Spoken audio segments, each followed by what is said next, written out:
What's going on, guys? Today we're going to be painting this 5-inch tail splasher from Barlow's Tackle. I will have them linked down in the description below if you guys want to get one for yourselves. Pretty cool bait, and they're massive, which when I'm throwing top water, whopper ploppers, I think the more noise that these tails make, the better, aka bigger bait, bigger fish, I think, right? These tails do have, these baits do have rubber tails. I don't like to paint those because the paint doesn't stick the greatest. So if I'm giving them to a friend or selling them or something like that, I don't want the paint chipping off. If it's for myself, I might paint it just because it doesn't matter to me. And speaking of for a friend, this whopper plopper is for my buddy Slim, which you guys have seen in my videos. He's got a little tournament coming up here soon and requested a giant whopper plopper. Now today's paint job, I really just kind of wanted to see what this metallic bronze looks like when most of the bait's covered in it. So I don't know if this is the color pattern he wanted. I'm just playing around with coming up with some new patterns. So you might see another video with this blank here soon once I talk to him about exactly what color he's looking for. So to get things started, I'm not going to worry about doing a base coat of white or anything like that. We're just going to jump right into doing the metallic bronze. I had paused the camera and then started painting, so you missed the first little part there. But I am using that cheap airbrush I got. I've got a much larger needle in there. I think I got the 0.5 needle compared to the 0.3 that's in my normal airbrush. When you're spraying these metallic colors or ones that got little sparkles inside of them, a lot of times those can clog your airbrush pretty quick. So you might need a slightly larger needle and nozzle size. So if you're having issues running paint like this through your airbrush, might look into getting like a secondary airbrush or just a new nozzle needle. But preferably I like having a secondary airbrush so I can switch back and forth quickly. Okay, we're gonna go ahead and continue doing this base coat of bronze, and I had mentioned but wasn't recording, covering the whole bait and then a good layer of the bronze.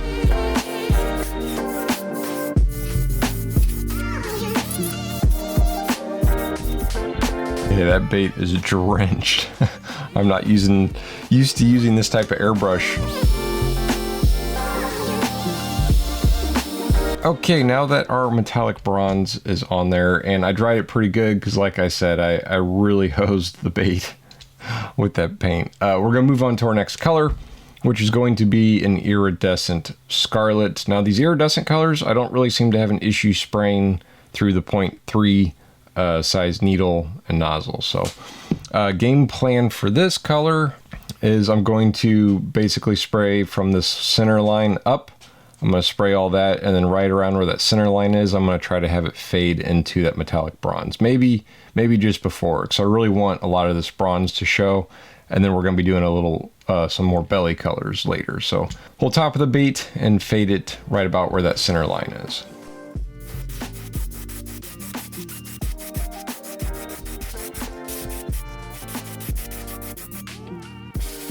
Then I'm going to go ahead and hit up here around the eyes as well.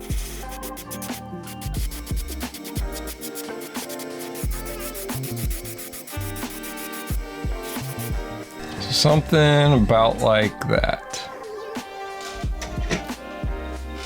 And next color up is a new color in my workshop here, and it's going to be a transparent dark brown. Now what I'm going to do with that is start on the back of the bait, and then I'm going to work my way down to the side just a little bit because I want it to fade into that orange. I'm not doing any sort of scale patterns or anything crazy on this one. I think we're going to come back in and spray some dots along the side of the bait, which I think I'm going to do in the brown first and then come back in and do it with some black later. That way it all kind of matches and looks pretty for the bass, you know, because they care if the bait matches.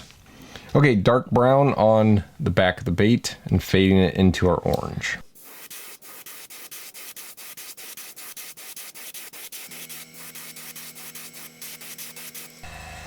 Just about like that. I might go a hair more.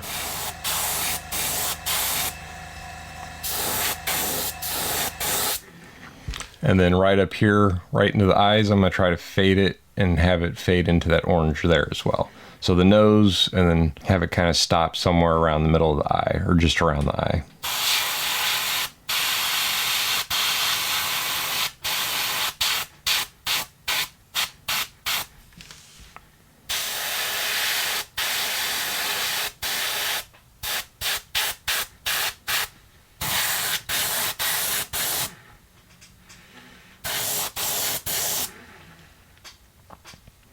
There we go, looking pretty clean. Now I think what I'm gonna do is try and follow that center line, and we'll do a couple dots, and we're just gonna freehand these.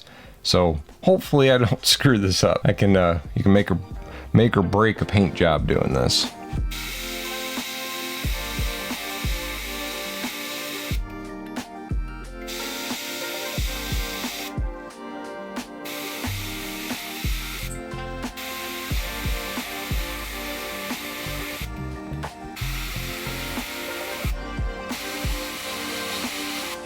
Okay, that's 5 brown dots on this side. See if we can do the same over here.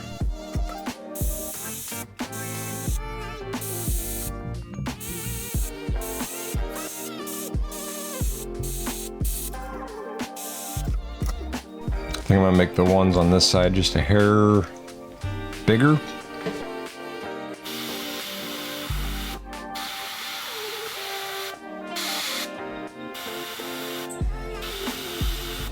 And also, while I have the brown and the airbrush, I'm gonna do a little bit of stenciling up here on the gilt plate.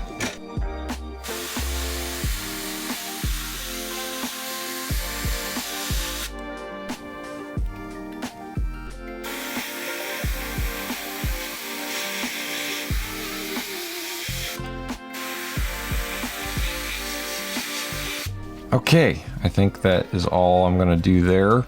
I'm gonna clean out the airbrush, and then we'll come back in and add some more colors. And next up, we're going to go ahead and throw down some colors on the belly of the bait. So I'm gonna flip this bad boy over. Color we're going to be doing is a transparent deep red. Now, this is always the classic joke, or the things that I don't fully understand because I'm not a bass. Topwater baits, they're really only going to see the bottom of the bait, so I feel like we always neglect it. But also to them, it's most likely just a silhouette. So it's always funny whenever spend the time to make the bottom of the bait look pretty, but the bass just see a shape in the water. But regardless, we're going to take our deep red all the way from the nose, and we'll fade it about right after that line tie, or right in that area.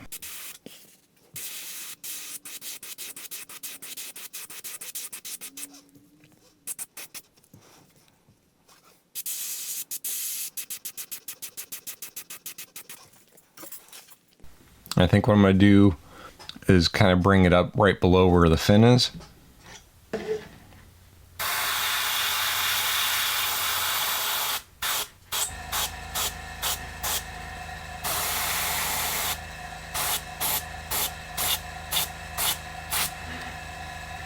And then I always like to add a little bit right at the very end of the bait too.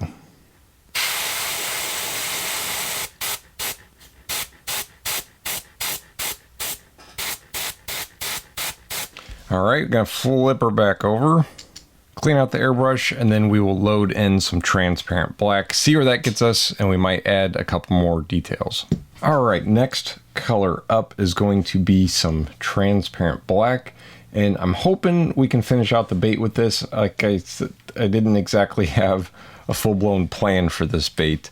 I hope you guys don't mind these types of videos. You get to kind of watch me work through the process of trying to come up with a new pattern. What we're going to do is load the transparent black into the airbrush.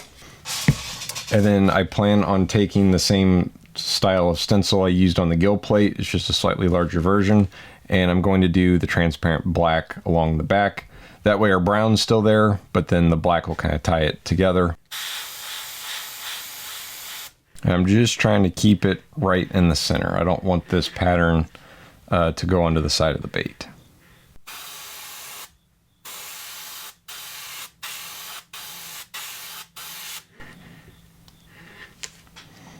There we go. Very, very subtle.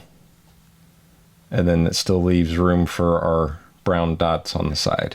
Speaking of brown dots, a couple more things I want to try to do real quick, and then we'll see if we need to add some more to really make this beauty shine. I'm going to go back in right on top of our brown and add a little black dot. So I still want there to be a brown ring around it, just black right in the center.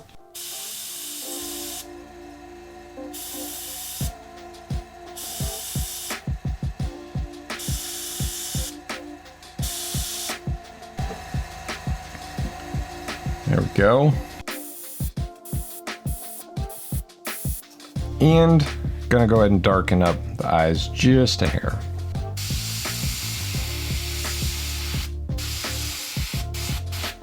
And one thing I just noticed, these are kind of oval shaped eyes. I don't have any of those. It's a little bit of a bummer. So we'll just see what we can put in there, and hopefully it looks okay.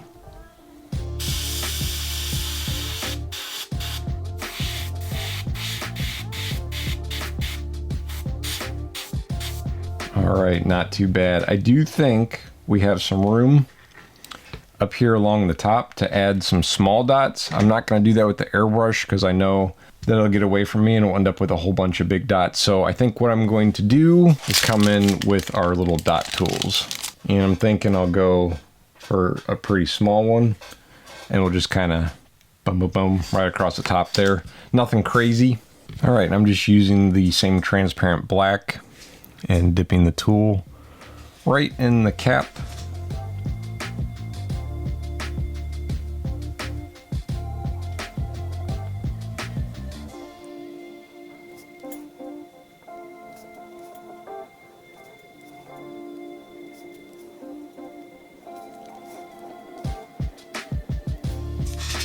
Kind of getting brown trout vibes now.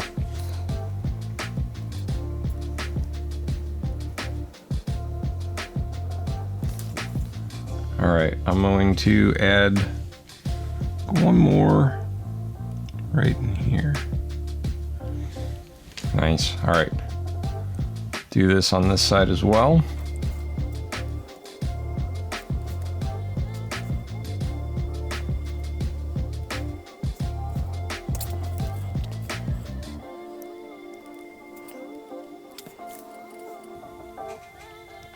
Okay, I think I'm gonna quit there. I might let it sit for a little bit, and then I'll take a look at it and see if I need to add some more later. Okay, I'm gonna see if I have any eyes that might kind of slide in there and look like they're supposed to be there.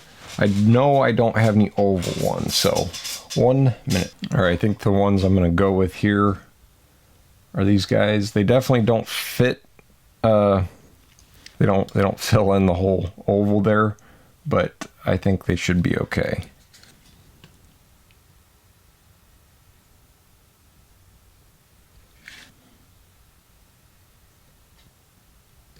If anybody asks, I did it on purpose. Throw this other one in. And there we go. There's one juicy painted topwater bait. Very excited to see what that bronze and those iridescent colors look like with the clear coat go on, once the clear coat goes on. I do think I came up with a good idea on what I could do on the bottom of this bait, going back to our conversation earlier about whether or not fish can see the colors or if it's a silhouette. If they can see the colors, I think I have something. I'm not going to show you guys. You'll have to wait till the clear coat goes on. So I'm going to let this sit overnight. I'm going to do my idea, and then we'll come back, take a look at what it looks like all finished up.